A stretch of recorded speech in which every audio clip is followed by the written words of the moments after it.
Good morning, everyone. Before beginning, I'd like to introduce myself and thank you for coming to the chapel.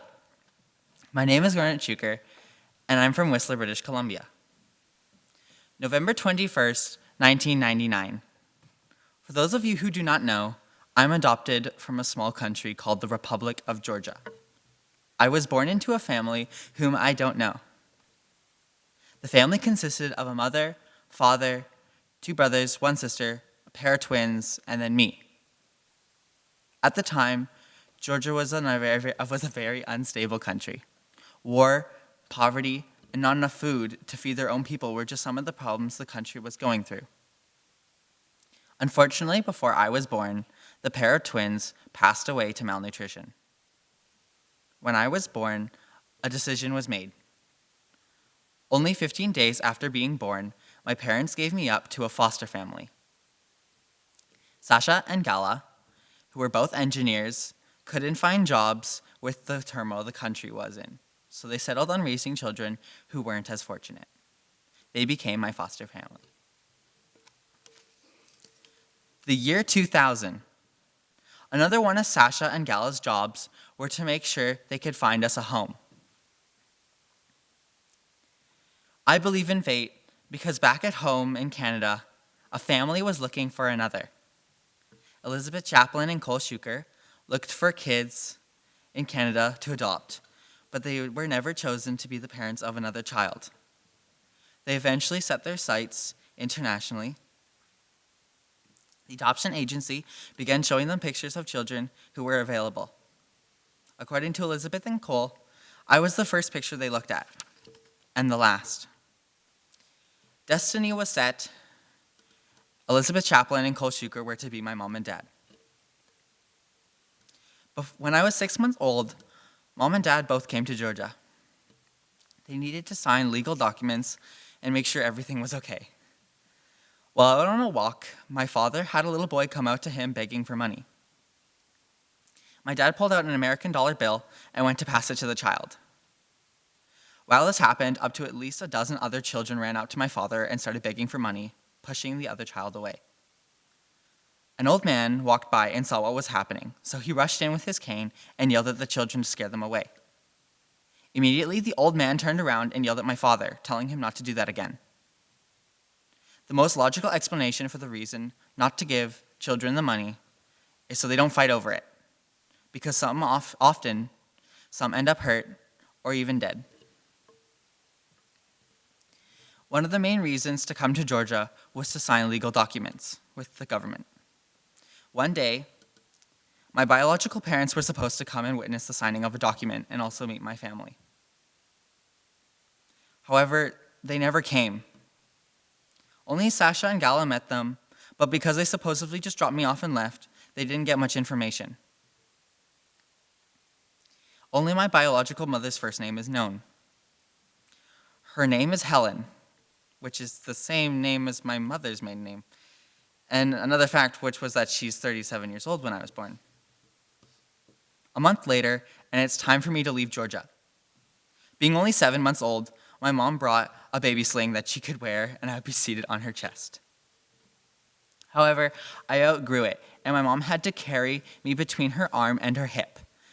Having extreme colic, which is a stomach condition that children can have at a young age, which is painful, and being in a plane as a child was not a good mix. From Tbilisi to London and London to Vancouver was a 26-hour journey. With all the gastrointestinal problems and being a baby caused me to scream for 18 of the 26 hours.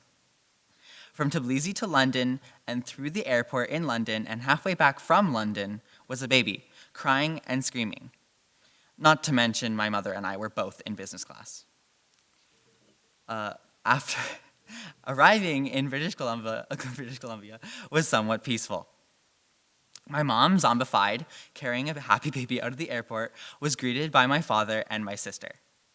My sister, being only 3 years old at the time, was very excited to meet me, and she handed me a balloon. However, as soon as we got to the car, I let go of the balloon, and my sister was so upset that she cried. Even to this day, she makes jokes about it at basically any moment she can. Before elementary school, before leaving, my parents made me get examined by a doctor to make sure I was okay. They also wanted a list of medical vaccines that I already had gotten. However, when they got the report, it just said, "He's fine." Then without a warning, a year later after being adopted, I began to have brain seizures. The doctor didn't know what was going on, so they put some sort of contraption on my head to monitor my brain. And my mom and my dad had to videotape me every minute of the day with a camera. Eventually, my mom began to worry about my mental health. So she went on a hunt to find a recipe book for people with autism. She put me on a celiac diet and my seizures stopped. Growing up as a child in Whistler, I would spend most of my day before kindergarten at now who I consider as my family, the Sininos. They're basically another family of mine. Mama, Papa, Jose, and Alejandro. Before I arrived in Canada, my sister would do the same and spend lots of times with the Sonito every day. They owned a car that could sit 5 people. However, with me arriving, they wouldn't have enough space in the car, so they bought a new car that could sit 8 people. This and multiple other reasons are why I love my family, the Sinitos. They're also the reason why I speak Spanish like my sister. Te quiero mucho. Elementary school. I have multiple mixed feelings about elementary school. I went to École La Passerelle, which is a full French school, and if we spoke any English, the teachers would get mad. I was in École La Passerelle from kindergarten to grade 7 and spoke French from 8:25 a.m. to 2:45 p.m. from Monday to Friday. However, despite being lucky to learn another language, I was constantly upset and bored at the fact that none of my close friends were in my class. All of my close friends were in the English program that the school offers, so every day I sat in class, lonely. These experiences like boredom and not being happy has made a long-lasting bad impression on me with learning French. I would always say, "I'm an English boy, speak to me in English," to the teachers, and even to Mama and Papa. By doing that to Mama and Papa, I missed out on the chance to learn Spanish before they left in 2006 to go back to Calgary. It was the last day we got to see them, and we had a dinner party all together. However, a couple months before leaving, they bought a dog named Pecas, which means freckles in Spanish. We also had a trampoline in the backyard, which I would spend most of my childhood on, and we brought Pecas on the trampoline and played. We said our goodbyes and they drove off with their belongings. I remember as soon as they left, Alex broke down and cried for a very long time. My dad comforted her. I, however, didn't understand what was really going on, and I remember thinking, okay, see you tomorrow, but that didn't happen for a long time. Now, I often wonder what it would be like to be able to meet my biological parents, even Sasha and Gala. I don't even know how I'm going to do that because we don't know anything about them. However, those are just some of the many things that are getting in my way of going back. One of the biggest problems is conscription.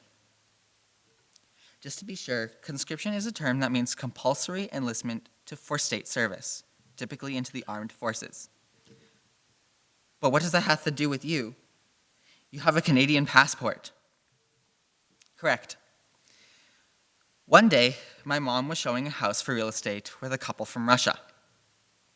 And when she told them I'm from Georgia, they started asking my mom on how I left. When I left Georgia, that was one of the only times where citizens could leave the country without difficulty. However, nowadays, it's an entire different story. Back with conscription, my passport says my hometown is Tbilisi. I could get in lots of trouble with the government for just leaving. To them, it doesn't matter whether I have a Canadian passport. They might even make me work for the army because of the conscription.